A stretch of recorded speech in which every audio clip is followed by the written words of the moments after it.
maanta waxaynu uga hadlaynaa qorsheynta nolosha sideebaad u qorsheynaysaa noloshaada planning waxa loo yaqaan qorsheynta ayaan maanta aynu ka sheekeynaynaa waxaynu ognahay in badan oo dadkeena kamidi maanta ma garanayaan meel ay u jeedaan qorshaha noloshooda ma garanayaan in badan oo dadkeena kamida waxa laga yaabaa inay dadaalayaan waxa laga yaabaa mustaqbal fiican inay rajeynayaan laakiin se waxa laga yaabaa meeshu u socdo iyo sida ku socdo iyo qaabku u socdo iyo mustaqbalku isleeyahay gaadhidba inaana islahayn waxaad arkaysaa in badan oo dadkeena kamida oo run ahaantii dadaalaya oo runtii qaarkood akhrinayaan kutubta horumarka keenaya laakiin se halkoodii taagan oo dhaqaaqeen waxaad arkaysaa in badan oo dadkeena kamida oo runtii raba inay kor u socdaan oo laga yaabo qorsheel inay dejisteen laakiin se markay xoogaa wadeen ay dhowr usbuuc wadeen ay laga yaabo halkeena ku joojiyeen oo haddana halkoodii ay ku soo noqdeen waxaad arkaysaa in badan oo dadkeena kamid ah oo ku mashquulsan muxuu ahaa hawl maalimeedka ku mashquulsan laakiin se raba inay kor u socdaan mustaqbal inay yeeshaan meel inay gaaraan laakiin se maalin kasta ku mashquulsan hawl maalmeedkiisa mataa gaarka ah ku mashquulsan oon garaneen meel u socdo iyo sida u gaadhi lahaaba run ahaantii maanta waxaanu ka hadlaynaa qorsheynta nolosha ayaan ka hadlaynaa sideeba daawada u qorsheynaysaa noloshaada u qorsheynaysaa qorshaha marka laga sheekeynayo waa laba qaybood mid waxa weeye noloshaada iyo naftaada sidaad u qorsheyn lahayd sidaad u gaadhi lahayd meeshaad higsanayso sidaad mustaqbalkaaga u wanaajin lahayd qodobka kalena waxa weeyaan sida businesskaaga ganacsigaaga aad u qorsheyn lahayd laakiinse maanta waxaanu taabanaynaa in qorsheynta nolosha ayaanu ka hadlaynaa qorsheynta marka laga sheekeynayo jaamacadda Harvard University la yiraahdo ayaa research ayaa waxay sameysay in kontanaadkii sanadkii qarnigii hore ay research ay sameeyeen 100 arday oo ardaydii markaa qalin jabinaya sanadka ugu dambeeyay ayaa runtii research ay ku sameeyeen 100ka arday waxay weydiiyeen su'aal bay weydiiyeen waxay ahayd maxaad rabtaa inaad noqoto 10 sano maxay ka bacdi maxaad rabtaa inaad noqoto ardayda dhamaantood waxay yiraahdeen waxaan rabnaa inaan mustaqbal yeelano inaan runtii lacag yeelano inaan runtii dad caana noqono inaan runtii mustaqbalkayga wanaagsanaada ayaan rabnaa laakiin se waxa soo baxay 10 arday oo kaliya oo 100ka kamid ah ayaa qoraal ka dhigay waxay rabeen qorshay lahaayeen qorshahoodina qoraal bay ku hayeen waxay ardaydaasi sheegeen iyagu qorshahooda ay rabaan inuu qoran yahay waxaana ay rabaan jaamacaddu waxa ay sameysay 10 sano ka bacdi ay ardayda dib u dabagashay research ba ardayda lagu sameeyay 100kii arday waqtiga qalin jabiyay bal waxa la isweydiiyay tolo maxay ku dambeeyeen waxa soo baxay ardaydii markii la eegay xaaladda ay ku noolaayeen xaaladoodu dhaqaale marka la eegay waxa soo baxay dhammaan 100kii arday marka la isu geeyay hantidoodii marka la isu geeyay 96% 9 kamida muxuu ahay percent muxuu ardaydii hantidoodii kamid ah waxa yeeshay ardaydii 10ka ahaa ee qorshaha sameeyay baa yeeshay macni hantidoodii dhan marka la isku daray ardaydii 100kii arday hantidoodii marka la isku daray 96% waxa iska yeeshay 10kii arday ee qorshaha iyagu sameeyay intii kale maxay yeesheen intii yareeda soo hadhay ayay runtii hay yeesheen 6% soo hadhay marka halka maxaa kaaga soo baxaya waxa kaaga soo baxaya qorshe inaad naftaada u sameysaa in qodob aad u muhiim tahay hadaba qorshaha markaan ku hadlayno nolosha waxaan ku soo qaadan doonaa 4 qodob baan ku soo qaadan doonaa qodobka koowaad aan ku hadlaynaa wax weeyaan qorshahu muxuu yahay qorshe marka laga hadlayo haddaan si yar oo kooban kuugu sheego qorshaha ama planning wuxuu yahay oo runtii aan adadkaan lahayn wax weeyaan qorshuhu waxa weeyaan xaaladda aad ku nooshahay ee naftaadu ay ku jirto inaad marka hore hadaristo oo ogaato xaaladaada dhabta ah xaaladaada markaad ogaato haddana su'aal kale isweydiiso ah halkeeba raba inaan gaaro 10 sano ka bacdi sanad ka bacdi 5 sano ka bacdi halkeeba raba inaan gaaro taana had ogaato labada markaad ogaato kadibna aad sidaad u gaadhi lahayd aad foolgeed qabato marka qorsho wax kala maaha waa xaaladaada oo ogaato kadibna aad isweydiiso halkaan raba inaan gaaro kadibna sidaad u gaadhi lahayd aad qorshiso weeyaan haddaan si kala u dhigo wax weeyaan qorshaha marka laga hadlayo planning laga hadlayo wax la yiraahdo 3 su'aalood oo kaliya ayaad ka jawaabaysaa waa haddaad rabto qorshe inaad samaysato su'aasha koowaad waxa weeyaan maxaan ku suganahay xaaladda aan ku suganahay iminka haddii caafimaad noqoto haddii dhaqaale noqoto haddii cibaadiyad diin noqoto haddii noqoto horumarkii kale xagee muxahay aqoonta haddii noqoto dhammaan waxa isweydiinaysaa qaab noloshaada oo dhan ba su'aal waxaad iska weydiinaysaa halkee baan ku suganahay halkee baan taaganahay su'aasha marka isweydiiso ay su'aal labaad isweydiinaysaa oo waa maxay halkee baan u socdaa halkee baan rabaa inaan gaaro bartee baan rabaa inaan runtii 5 sano ka bacdi ama 10 sano ka bacdi aan gaaro su-aasha labaad marka isweydiiso su-aal saddexaad baad isweydiinaysaa oo waa maxaa i gaarsiinaya xaaladda aan ku jiro inaan ka kaco oo xaaladda aan rabo inaan gaadho 10 sano ka bacdi aan gaadho maxaa i gaarsiinaya istiraatiijiyadan raacaya maxay noqonaysaa saddexda su'aalood baad ka jawaabaysaa marka laga hadlayo qorshe inaad samaysato haddaba daawada qorshe inaad samaysato waa qodob aad u muhiim ah waana laf dhabar weeyaan laakiin su'aal baa halkan taala su'aashaasi waxa weeyaan haddaba waa qodobka labaad waxa weeyaan maxaan ka helayaa fawaa'ida ay leedahay faa'iidooyinka ay leedahay qorshe inaan samaysta waa maxay weeyaan su'aashu haddaba haddaan arintaa ka jawaabno waxa weeyaan faa'iidada koowaad eed helaysa waxa weeyaan haddii aad qorshe sax ah samaysato oo noloshaada aad qorsheyso oo mustaqbalkaaga aad qorsheyso waxa weeyaan horta naftaadii ayaad xakameynaysaa naftaadii baad controleysaa naftaadu waxay noqonaysaa nafaad gacanta ku hayso oo sideeba u noqonaysaa waxay u noqonaysaa maadaama qorshe u dejisay waxay noqonaysaa naftaadu in qorshaha raacdo wax kastoo ka leexinaya saaxiib kastoo ka leexinaya waad ka leexanaysaa sababtoo qof qorshe samaysaa tahay qof meel u socda noqonaysaa qodobka kale ka faa'iideyso qorshaada samaysta waxa weeyaan kalsooni baad helaysaa kalsoonida maxaa lagu helaa kalsoonida waxa lagu helaa intaad qorshe samayso qorshihii aad fuliso markaa fulinta koowaad markaad samayso naftaadu kalsooni bay helaysaa waxay ogaanaysaa naftaadu inay wax qabsan karto meel inay gaari karto kalsooni baa kugu abuurmaysa kadib kor baad u sii soconaysaa waxa kale faa'iido u leeyahay qorsheynta kamid ah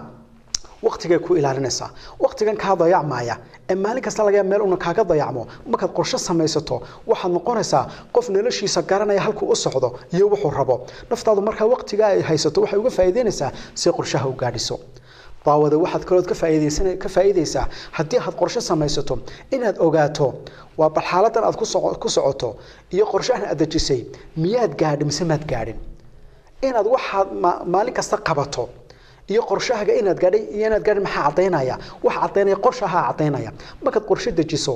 oo tiraado anigu wax weyn sanadkan waa inaan waxa qabtaa sanadku markuu dhamaado ayaad waxaad isweydiinaysaa wixii miyaan qabta haddii aad qabatana waxaad noqonaysaa qof qorshihiisii gaadhay oo hadafkiisii gaadhay haddii kalena maxaad noqonaysaa qof muxuu aan gaadhin marka qorshahan muxuu ku faa'iiday waxaad ogaatay naftaadu inay wax qabsatay in kale oo miqyaasaad ku qiyaaso wax qabadkaaga ayuu ku noqonayaa daawada waxa qorshe hadaad samaysato waxaad kaga badbaadaysaa waxyaalahan runtii tawaarida kugu soo kordhaya dhibaatooyinka kugu iman kara wad ka hortagi kartaa oo markaad qorshe leedahay waxaad isweydiinaysaa 5 sano soo socda maxaan rabaa inaan qabsado waxaasan qabsanaya maxaa iga hor iman kara waxa la wixii ka hor iman lahaa ayaad analysis ku samaynaysaa oo taxliilinaysaa saad uga hortagto marka qorshe muxuu ku faa'iideynayaa inaad ka hortagto dhibaatooyinkii kugu dhici lahaa wad ka hortagi kartaa oo qof feejigan baad noqonaysaa daawada sidoo kale waxa weeyaan qorshe marka aad samaysato waxaad ka faa'iideysaa waxaad yeelanaysaa yool baad yeelanaysaa higsi baad yeelanaysaa meel aad u jeedaan ayaad helaysaa meel naftaadu hay tira halkaasaan gaadhaya halkaasaan u socda ayaad helaysaa waxa la yiraahdaa nolosha waxa ugu qiimo badan qofku inuu yeesho higsi iyo meel uu rabo inuu gaaro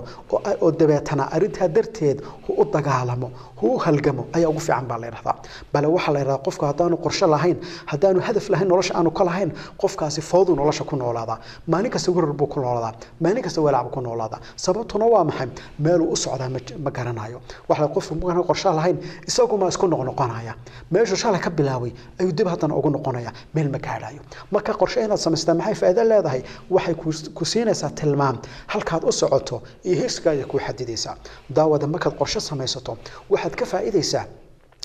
xaaladda naftaada ogaanaysaa oo sideebaad u ogaanaysaa qorshaha marka la sameeynayo waxa lagu mimsana la sameeyo waxa kamid ah SWOT analysis baa la sameeyaa oo waa maxay wax la taxliilinaya la analysis garanaya naftaada oo waa maxay waxa isweydiinaysaa maxaad ku xoogantay waxa isweydiinaysaa maxaad ku liidataa waxa isweydiinaysaa maxaad ku fiicantay waxa isweydiinaysaa furaska ku soo socda waa maxay waxa isweydiinaysaa khatar maxaa kugu soo socda marka qorshe markaad samaysato su'aalahaas oo dhan baad ogaanaysaa wax kastoo ku fiicantaad ogaanaysaa wax kastoo ku liidataad ogaanaysaa furaskaaga ogaanaysaa mustaqbalkaaga cadaanaya daawada markaad qorshe samaysato waxaad runtii faa'iido u leeyahay waxa kamid ah waxaad ogaanaysaa awlawiyaadkaaga maxaa ku muhiim ah maxaad noloshan ka rabtaa waxa laga yaabaa maanta wax badan inaad qabanayso laakiin waxa laga yaabaa waxaad qabanayso qaar kamid ah inaanay marka la eego aanay muhiim baa laga yaabaa wax laga yaabaa kuwa ugu muhiimsan inaad ka tagtaa laga yaabaa oo qaar aan muhiim ahayn aad ka shaqaynayso qorshe markaad samaysato qorshe muxuu ku samaynayaa wuxuu ku kala saarayaa maxaa muhiim ah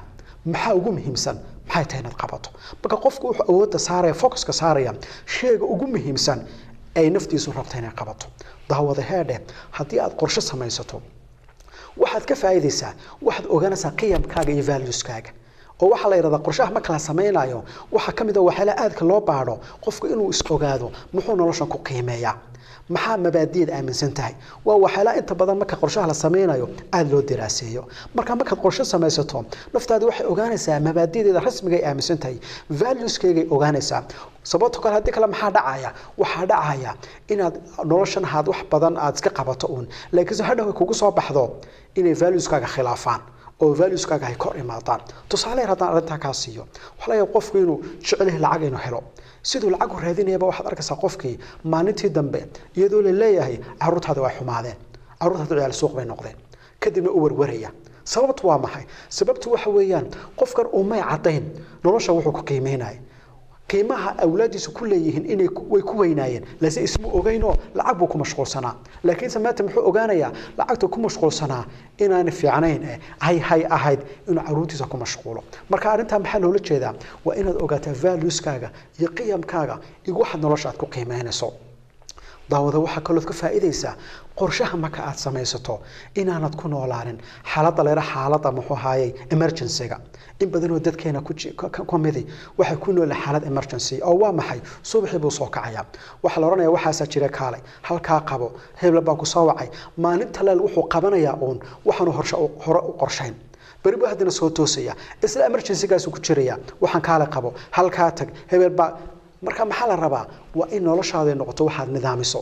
bari waxaad qabanayso waana sii qorshaysaa bishan waxaad qabanayso waana sii qorshaysaa sanadkan waxaad ugu tala gashay waana sii qorshaysaa haddii kale waxaad noqonaysaa qof emergency oo ku noolo maalinba meel looga yeedho haddaba inta haddana kaga baxno faa'iidooyinku leeyahay inaad qorshe samaysaa su'aal kale oo aad muhiim ah halkan taala taasina waxa weyn waa qodobka saddexaad ee su'aashaasi waxay tahay haddii qorshuhu si u fiican yahay sidaa sheegtay muxuu ahaay macallino maxay dadku wuxuu qorsheen waayeen maxay dadku qorsheel u sameeysan waa su'aasha meesha taala dadka qorshaha inay sameeyaan waxa ka hortaagan dhowr arrimood baa ka hortaagan koow waxa ugu horeeya dadka qofka oo baqanaya dadka intooda badan markaad eegto qorshe inuu sameysto oo ka baqanaya oo muxuu ka baqanaya wuxuu ka baqanaya ku fashilmo wuxuu isleeyahay dad qorshe sameyso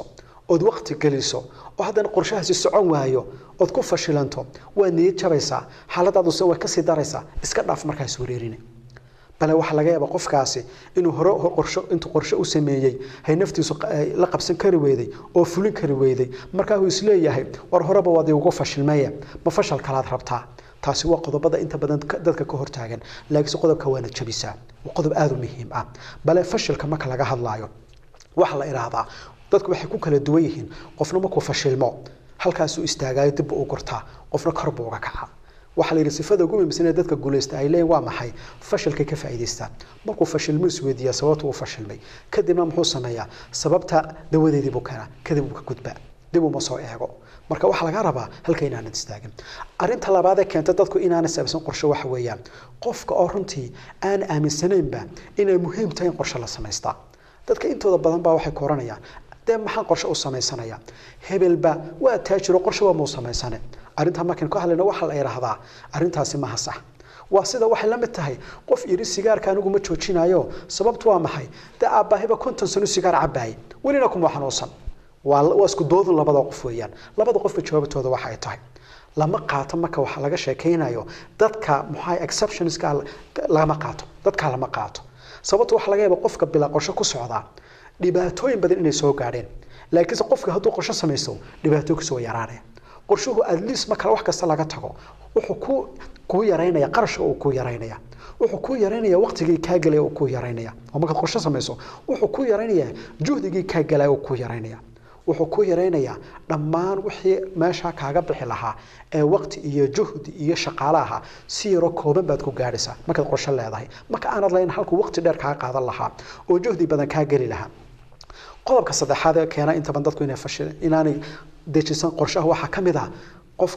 qofka inta badan ku nool waxa la yiraahdo dib u dhigitaan shaqadiisoo dib u dhiga taswiifka waxa la yiraahdo bari baan qabanaya saada man qabanaya saa ku man qabanaya dad badan oo kamid ah dadkeena wax laga yaabaa inuu sidaa ku nool yahay oo qorshaha uu jecel inuu dejiyo laakiin dib u dhigaya bari baan qabanaya saa dambe sida ugu jiro ay laga yaro ku dhinta laga yaaba marka qodobkaas waxa la yiraahdaa khatartiisu uu leeyahay sababtu waa maxay khatarta uu leeyahay waxa la yiraahdaa guusha marka laga sheekeynayo haddaad maanta ogaato qofkaasi wuxuu noqonayo 10 sano ka bacdi haddaad rabto inaad ogaato hal su'aal ma isweydiinaysaa maanta qofkaasi muxuu qabtaa maanta waxaad qabanayso ayaa waxay cadeynaysaa 10 sano ka bacdi waxaad noqonayso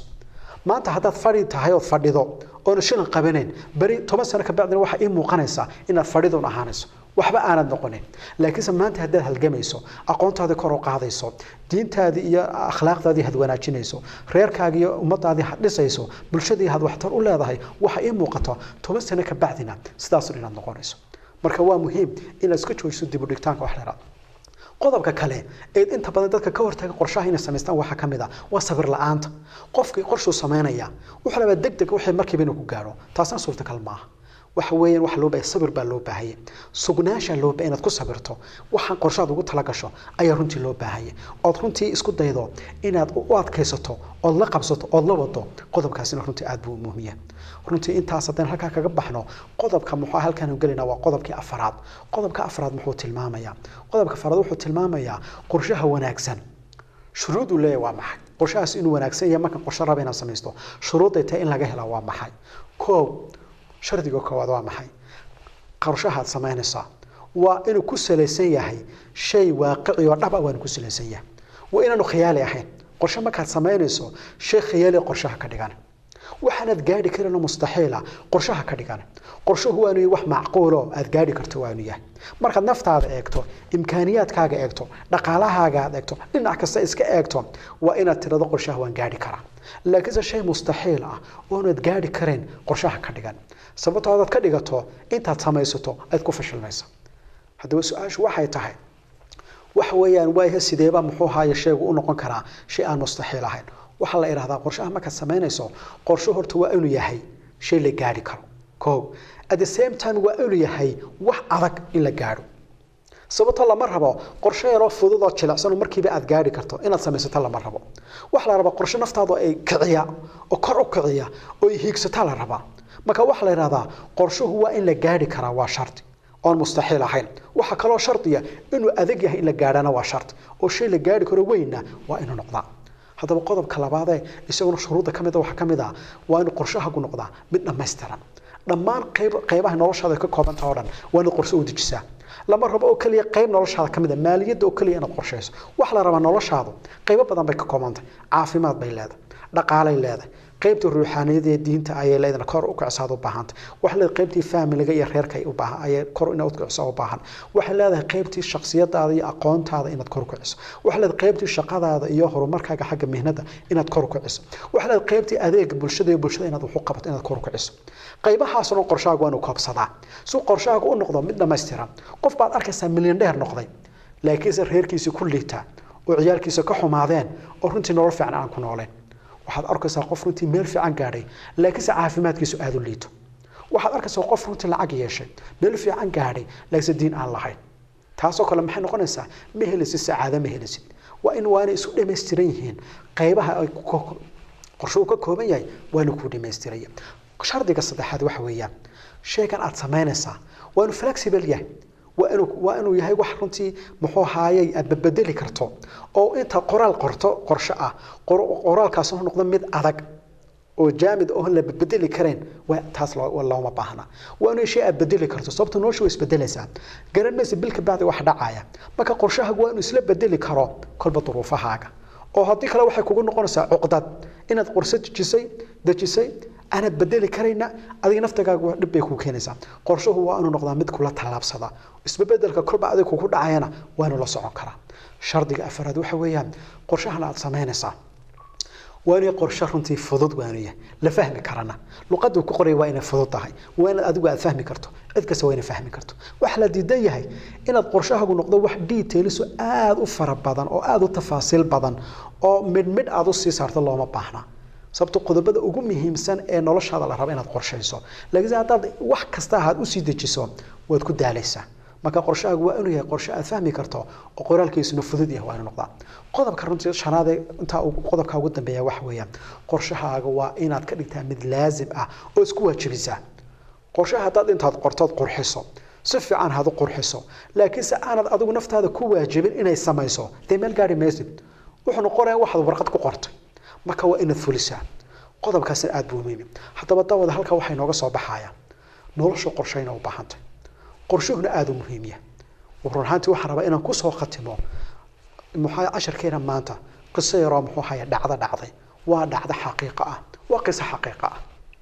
qisadana waxay leedahay nin runtii muxuu ahaayay dadkan kutubtan